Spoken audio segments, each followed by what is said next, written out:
Hi guys, good morning. May paparating ako na parcel. So dahil wala akong ibabayad, naisipan ko ibenta muna yung taba ko sa pisngi. Ayan. Kasi medyo makapal na siya. Hindi na kaya ng budget ko, kaya binibinta ko na yung taba ko.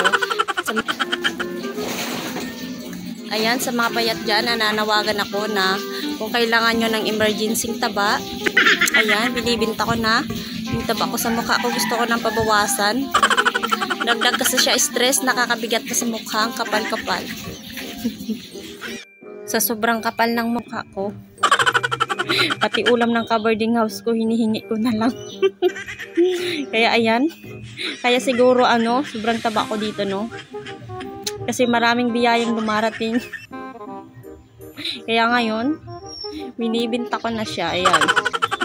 Ang laki na talaga ng mukha ko. Ayan, no? Bilog na siya. Para na siyang munay. Yung pagkain na munay. Yung tinapay na munay.